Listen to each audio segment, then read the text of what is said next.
Hey, are you hungry? Did you eat yet? Come pull up a chair at the table and get ready to listen to the Russ and Z Show.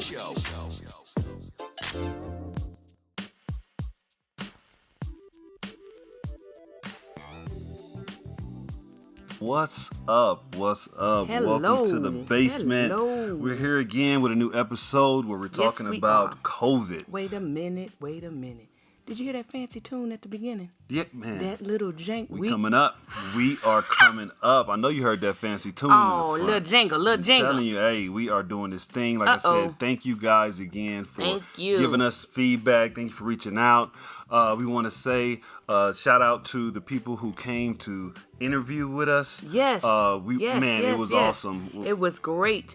So we down here early in the morning recording this episode. You know what I'm saying? Nice enough to go in there and brush my teeth for Z. You brushed your teeth? I brushed my teeth because I wasn't gonna kill you like you. No, well, you finna get this coffee and whatever this breath smell like because it is too early. So if y'all hear me back away from the mic, no, come on in. How you doing? All of this. Yes. Hi.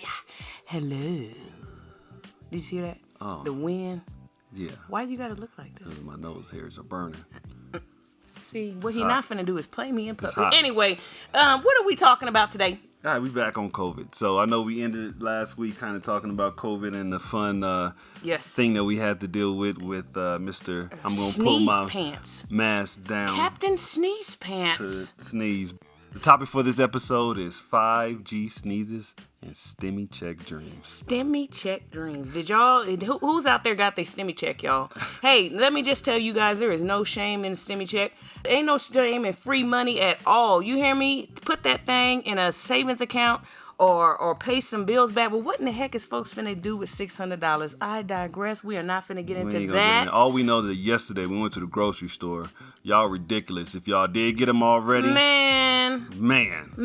All top ramen was gone. My son was hot. Corned beef hash. My son was upset.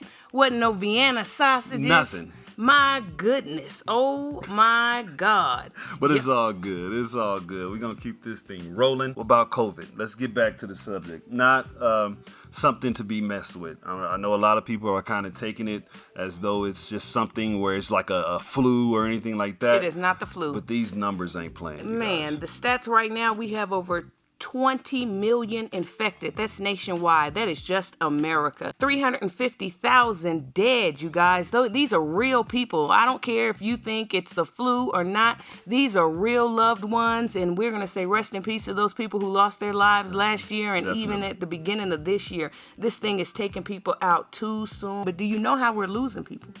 No, we don't. So the key word is comorbidity. Do you know what comorbidity means? It sounds like somebody small. Okay, well, it's not small. It's actually a big deal. And according to the Webster Dictionary, the simultaneous presence of two or more diseases or medical conditions in a patient. Again, that is two or more presence of a disease, y'all. Medical diseases. So if I say you have hypertension, what would you think that means? Pressure? Got the pressure. Lord. You got the pressure. That's what that means. If I say diabetes, what do you think that means? Oh, you know what diabetes is. I mean, you got that sugar. Oh, my You got that sugar, boy. You got that Coca-Cola blood right there. So then if I tell you high cholesterol, what you got for me then? That's a good one, because I ain't nowhere close to being medical. But if I said high cholesterol, it makes you... Thick blood? Lord, thick blood. You got thick blood. Oh, my goodness. But whatever you call it, y'all, whether it's hypertension or diabetes, or if you've had a previous stroke, these are all comorbidities. If you have two or more of these, you're putting yourself at risk. Keep your mask on, okay? Wash your hands. Stay in the house if you have to. This thing is not over. We are just now coming into the worst part of the season, everybody. So you guys, stay safe. Man, if you got to go to Bath and Body Works and get you some of that smell good hand sanitizer, he be in there. I'm don't just tell saying, nobody. It just the Nor. If you I'm just see saying, Russ, he in that there. hand sanitizer be smelling good. I'm just saying. Anyway, so what we doing? Stay tuned as we interview a couple of people that's been in the trenches during this COVID time period. Yes. We'll be right back. But first, a word from our sponsor.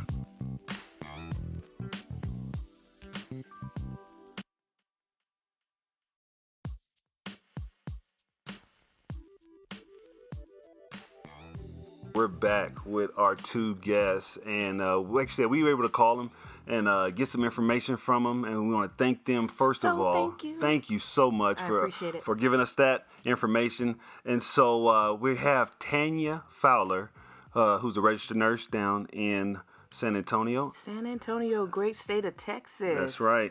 And then we also have Ashley Farrell coming from the great state of Texas, also the San Antonio area dispatch for the local emergency system out there. So hang tight, you guys. So, Tanya, tell us about yourself, your certs, and a description of your job. Hello, my name is Tanya Fowler, and I am a bachelor's prepared registered nurse. I currently reside in San Antonio, Texas, where I am a recovery room nurse for the South Texas Spine and Surgery Hospital. I hold a compact license in the state of Texas as well as in New York because I had the pleasure of helping out with the COVID when it first hit back in early part of 2020. So I spent 8 weeks over there working in the ICU and was able to help them out.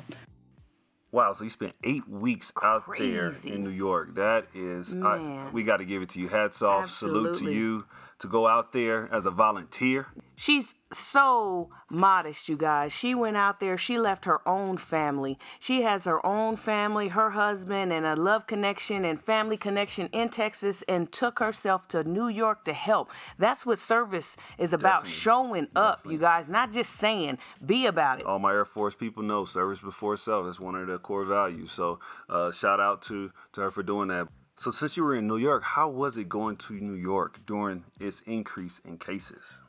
Initially, when COVID first hit New York, our caseloads were decreased, which allowed me the opportunity to go to New York. They allowed me to take a voluntary furlough, so I was able to take that 8 weeks off without losing my permanent position. And so as far as how it impacted us here, again, we just had to decrease our caseloads to emergency only, but nothing serious, and we don't take care of COVID positive patients in our hospital. So how has it been dealing with the COVID pandemic? Dealing with COVID all around has been stressful for, I would say, all of anyone involved in healthcare, from the front desk to the exit doors, from security to nursing staff, housekeeping, dietary. I would say we're all included in that. Again, we're not working with known positive COVID cases at our facility, and I have not worked with COVID since leaving New York back in June after my 8-week tenure there. But prior to dealing with it when I was in New York, as far as stress related issues with the job and COVID and whatnot, I just kind of hold it all in and give it to my therapist. My therapist hears about it all. She gives me ways to work through it and cope with what's going on, because I just really don't want to stress out my closest family and friends with the stressors of dealing with COVID in the workplace. I think I spend more time trying to protect me and them, coming home to them every night. So, just give all my stressors and decompress with my therapist every 2 weeks, and she's given me the option to see her more frequently if I need to, or speak with her more frequently. So I appreciate her for that. So last question, do you have any final thoughts on what this new year will bring as far as COVID is concerned? It's definitely going to be unforgettable for anyone working in any arena in the healthcare field, I believe. All right, and now our next guest, Ashley Farrell. Hey, now full disclosure, Ashley Farrell used to be my partner back in the day when I was on the mean streets of San Antonio. Lord. We were actually called the Black Ops Crew. Black Ops? Yes. Y'all supposed to be saving lives. What y'all doing? Setting up sting operations or something? No. We made sure that everybody got to where they needed to in a timely fashion. Well, that's thoughtful, but yes, Black Ops, that sound like y'all we keep it professional. Full battle rattle out there. We took no mess, but we had patient care in mind. All right, well, there you go. As a thank you for being their first subscribers, the first 25 listeners will be placed in a raffle for a new MRE t-shirt. But wait, there's more. The first 100 subscribers will get a custom MRE mask. Head on over to their parent site, www.mosscompanyllc.org, and join the mailing list. Tune in on Spotify and anchor.fm/RussandZ for more every Wednesday and Sunday. Now that we have Ashley available to answer some questions, Ashley, tell us about yourself and a description of your job. Hi, I'm Ashley Farrell. I am an advanced emergency medical dispatcher for Acadian Ambulance Service in our communication center in San Antonio, Texas. We are a nationally accredited communication center, one of the very few in the United States. I am one of the primary dispatchers for the South Central Texas market. We service the residents of Bexar County, Live Oak County, Comal County, Guadalupe County, surrounding counties. We also do provide hospital transports. We do nursing home transports, LTAC facilities, LTAC being long-term acute care. We do hospital discharges, hospital admissions, emergencies from nursing homes, standalone clinics, doctor's offices, dialysis transports. We do it all. Pretty much you call, we haul. How has COVID impacted your workload?